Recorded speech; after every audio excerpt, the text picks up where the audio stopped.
Boa tarde. Quando falamos da história de Marco Canaveses, ou de melhor, da Vila de Canavês, a atual São Nicolau, há uma figura que aparece, uma figura que se destaca. Dona Mafalda de Saboia, primeira rainha de Portugal, esposa de Dom Afonso Henriques. Ora, e quem é que foi esta mulher? Onde é que ela nasceu? Dona Mafalda nasce no Condado de Saboia, à data integrado no Império Sacro Germano-Romano, atualmente localizado entre França e Itália, portanto na região norte de Itália, no sul de França,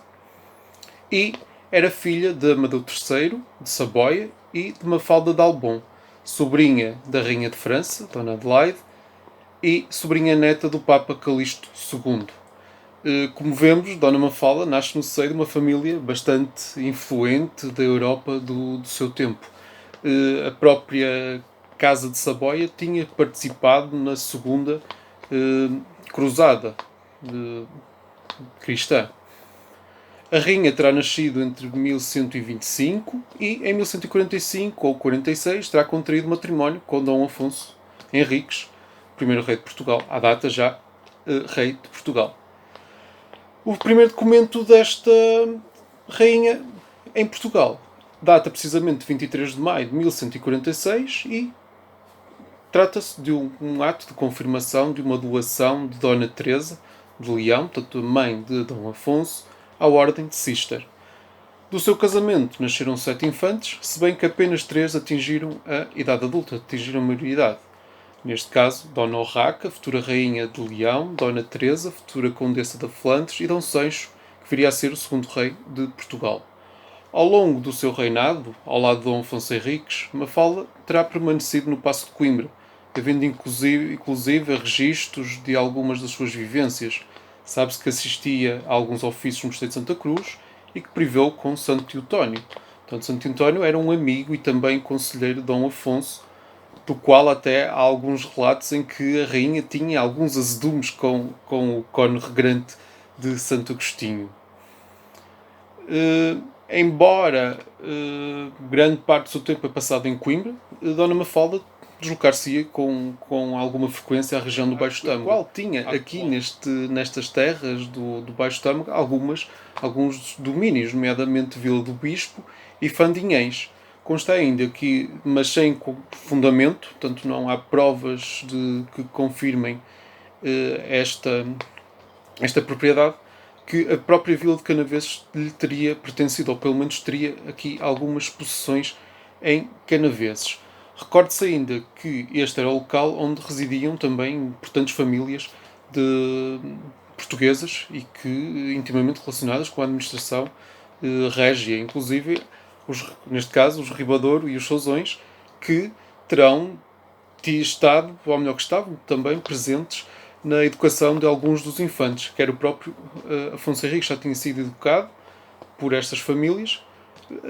nomeadamente os Ribadouro, aos próprios infantes, portanto aos filhos de Dom Afonso e com Dona Mafalda, e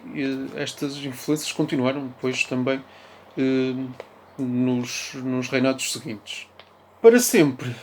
ficou a memória desta rainha, por vezes confundida com uma neta, portanto Dona Mafalda de Portugal, a qual nunca conheceu a avó, pois a avó faleceu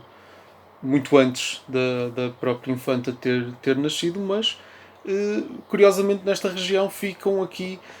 as memórias de duas mulheres, uma delas a rainha Mafalda de Saboia, portanto a esposa de Dom Afonso Henriques, e mais tarde, depois, a princesa, a Dona Mafalda, portanto a infanta Dona Mafalda de Portugal, também ela rainha de Castela, e que por vezes também usada e podia usar o título de rainha Dona Mafalda, mas neste caso de Portugal. Dona Mafalda tem um especial cuidado aqui na região do Baixo Tâmega, mais concretamente no Mar de Canaveses, e ao longo de toda a sua vida empenhou-se no patrocínio de estrada, na reconstrução de pontes, na fundação de igrejas. Vai conceder patrocínio, vai conceder alguns privilégios à criação de barcas entre Moledo e Porto de Rei, na região de Lamego e Peso da Régua, e vai também construir naquele local uma albergaria que vai estar depois de apoio a estes viajantes. No Mar de Canaveses vai construir a albergaria conhecida atualmente por Albergaria Dona Mafalda, vai construir uma albergaria no lugar onde tinha um passo esse onde a rainha permanecia, de segundo a tradição, não é? Onde a rainha permanecia a quando da construção das obras da ponte de Canaveses. Ponte essa que tinha sido patrocinada pela rainha Dona Mafalda. Também em Mesão Frio há relatos de uma desaparecida ponte, da ponte de Barqueiros, que terá sido patrocinada pela rainha Dona Mafalda, também com o apoio de Dom Afonso. Pelo menos depois há toda uma série de documentação que vai conceder privilégio, vai benécia e que se nota um empenho da coroa pela construção desta ponte. E também em Amarante, segundo a tradição, Dona Mafalda terá fundado uma albergaria, a chamada Albergaria do Covelo do Tâmega, mas esta albergaria, ao contrário da de Marco Canaveses, não tem qualquer documento que comprove este facto. Ora, e para poder financiar todos os encargos que estes espaços tinham, Dona Mafalda vai dotar com algumas benesses, nomeadamente com impostos e também com as receitas de algumas das portagens que eram tributadas precisamente para a passagem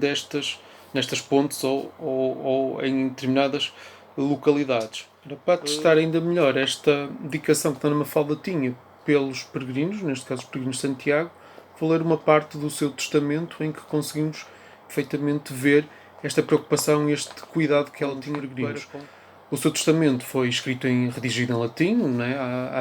à data em que Dona Mafalda faz elaborar o seu testamento. O português era uma língua, nem se podia considerar como uma língua, portanto era um latim corrompido, falado